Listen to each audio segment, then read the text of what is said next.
क्या है? जेवण नंतर पानी नहीं पीने का, 1 तास नंतर या 1.5 तास नंतर पीने का। तत्काल कुछ पीने का है तो ताक या दूध या जूस। अब ये पूछ सकते हैं आप, ताक कभी पीने का, दूध कभी पीने का? ताक हमेशा दोपहर को पीना, दूध हमेशा रात्रि को पीना, और जूस हमेशा सकाळी। सकाळी जेवण नंतर ज्यूस पीने का, दुपारी जेवण नंतर ताक पीने की, रात्रि जेवण नंतर दूध पीने का।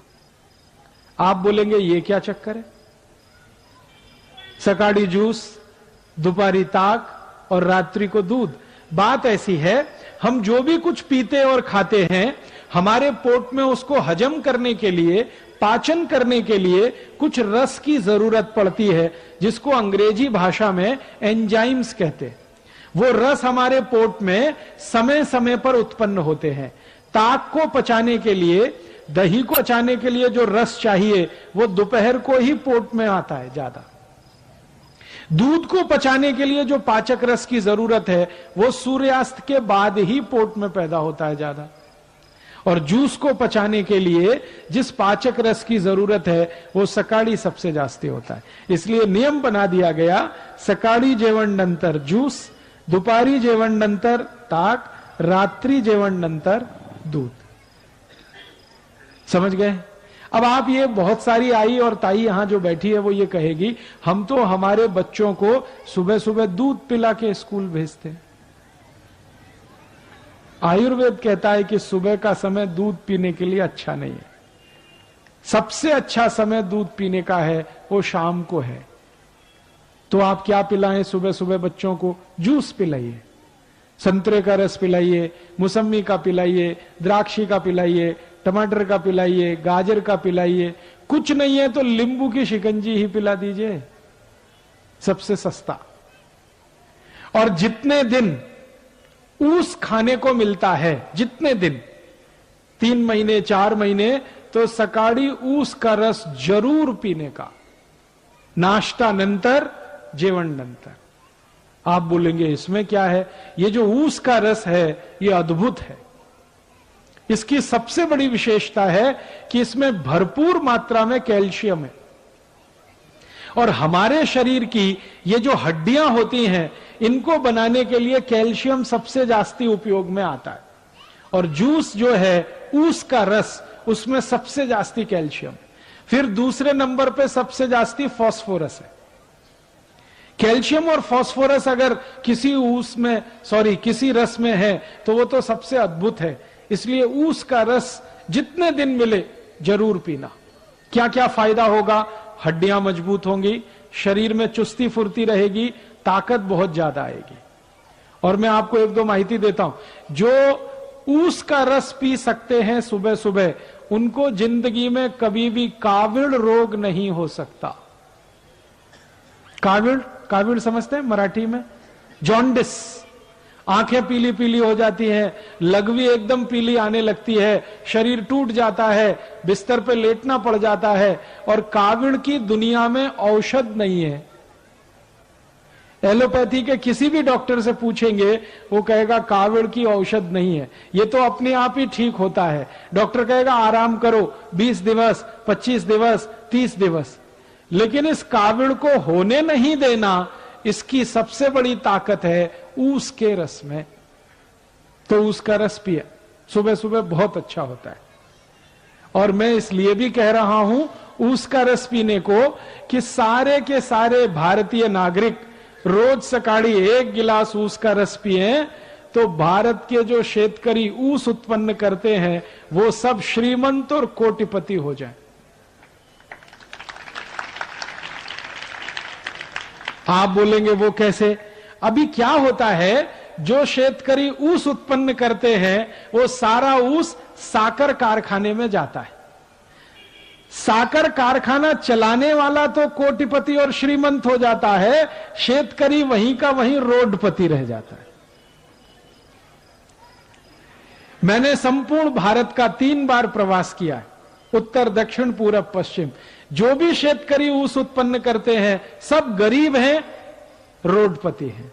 लेकिन उनके ऊस को साखर बनाने वाले जो श्रीमंत हैं और कोटिपति हैं, कारखाने के मालिक, वो सब उद्योगपति है। ये चक्कर क्या है? चक्कर बड़ा सीधा है। ऊस का भाव बहुत कम है, साखर का भाव बहुत जास्ती है। ऊस पैदा करने वाले शेतकरी को भाव कम ही है, लेकिन साखर बनाने वाले श्रीमंत को भाव सबसे जास्ती है।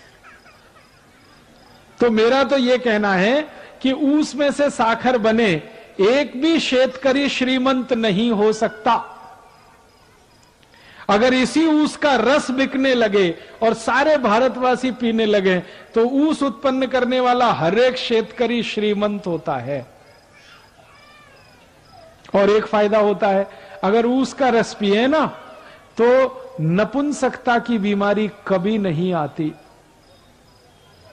मैं आपको एक छोटी सी माहिती देता हूं। अगर आपके घर में ऐसे कोई पति पत्नी हैं जिनका विवाह हो गया लेकिन बच्चे उत्पन्न नहीं हो रहे,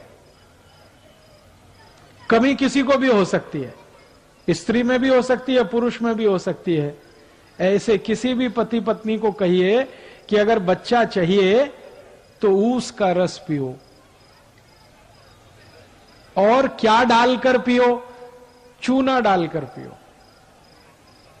चूना देखा है पान में जो लगाते हैं, वो चूना 1 ग्राम 1 गिलास ऊस के रस में मिला के 3-4 महीने से 5-6 महीने तक कोई भी पी ले, बड़े आराम से बच्चा हो जाएगा।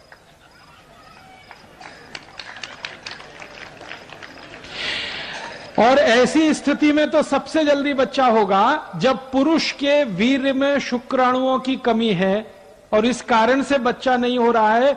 उनके लिए तो ये अचूक औषध है, ऊस का रस और थोड़ा सा चूना। ये ऊस का रस और चूना दुनिया की सबसे अद्भुत औषध है। आप इसको पी सकते हैं।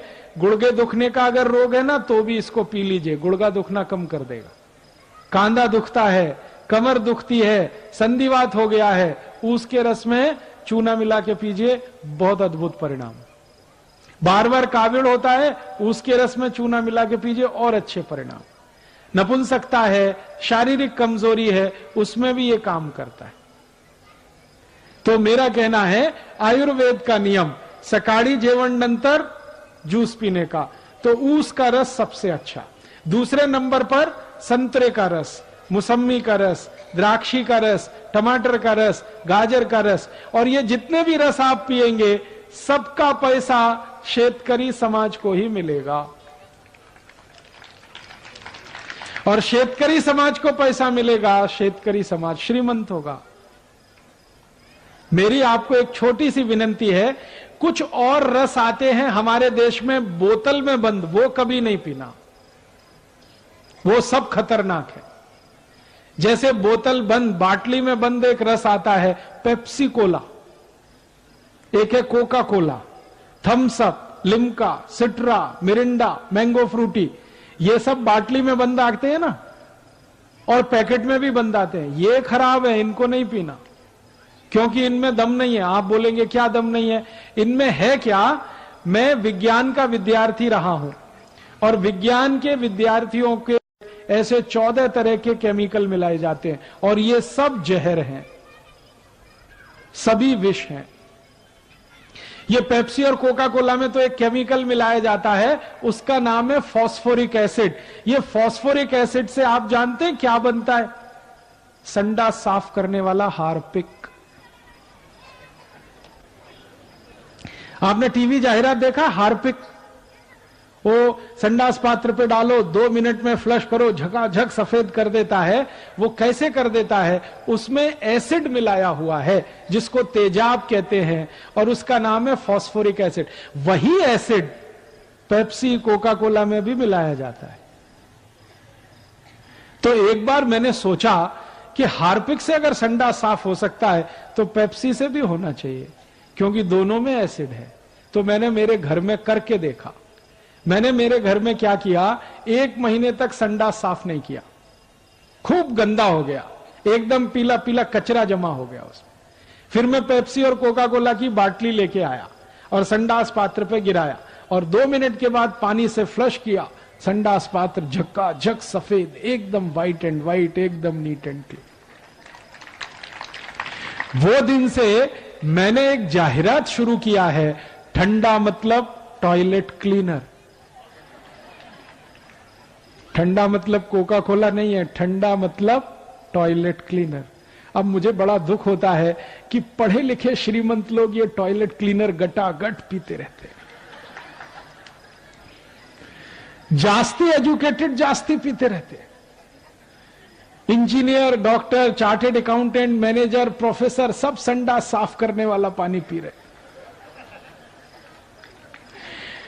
किसी के लग्न प्रसंग में जाते हैं ना तो फोकट में मिलता है तो 2-2, 3-3 बाटली गटकते। और पीने वाले घर में अकेले नहीं पीते, कोई मेहमान आ गया उसको भी पिलाते। एक तरफ कहते हैं अतिथि देवता होता है, देवताओं को ही संडास साफ करने का पानी पिलाते रहते। और कुछ अतिथि अपने घर में ऐसे आते हैं जो कहते हैं ठंडा लाओ, माने हमको संडास साफ करने का पानी पिलाओ। मेरी आपको हाथ जोड़कर विनती है, ये Pepsi, Coke, Thums Up, Limca, Citra नहीं पीना, क्योंकि इसमें एसिड है। वो एसिड पेट को जलाता है, एसिडिटी पैदा करता है। और सबसे तकलीफ की बात पता है क्या है? कि आप बाटली खरीदते हैं वो 10-12 रुपए की आती है, कारखाने में सिर्फ 70 पैसे की बनती है, वो 12 रुपए में आप खरीदते हैं। और ये पेप्सी, कोका कोला की बाटली विदेशी कंपनी की है, अमेरिका की कंपनी की है, वो भारत की नहीं है। तो आप अगर 12 रुपए की बाटली खरीदें, 70 पैसा खर्चा होता है, 11 रुपए 30 पैसे मुनाफा होता है परदेशी कंपनी को।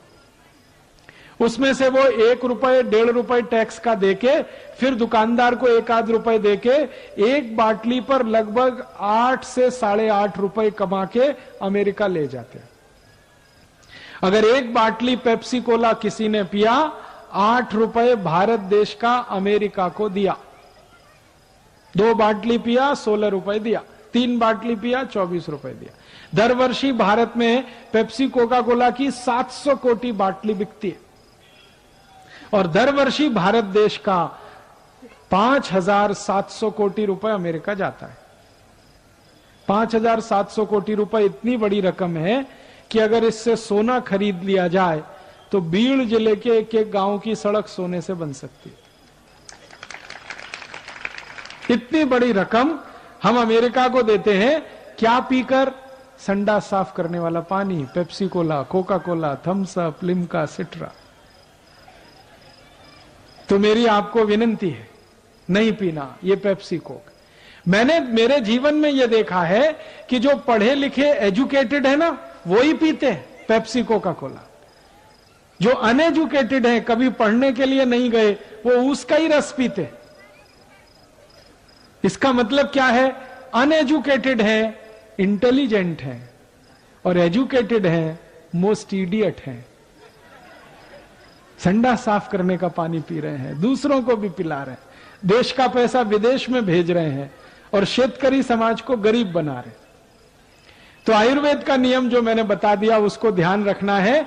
सकाळी जेवण नंतर ज्यूस पीना, दुपारी जेवण नंतर ताक पीना, रात्रि जेवण नंतर दूध पीना, जूस पीना तो सबसे अच्छा ऊस का, 2 नंबर पे संतरे, मौसमी, फिर उसके बाद गाजर, टमाटर, फिर जो भी फल मिले उसका। अभी दूसरा नियम, आयुर्वेद का दूसरा नियम, अष्टांग हृदयम का दूसरा नियम, पानी कैसे पीना। पहला नियम हो गया जेवण नंतर 1 तास के बाद पानी पीना। जेवण पूर्व पीना है तो 48 से 50 मिनट पहले पीना।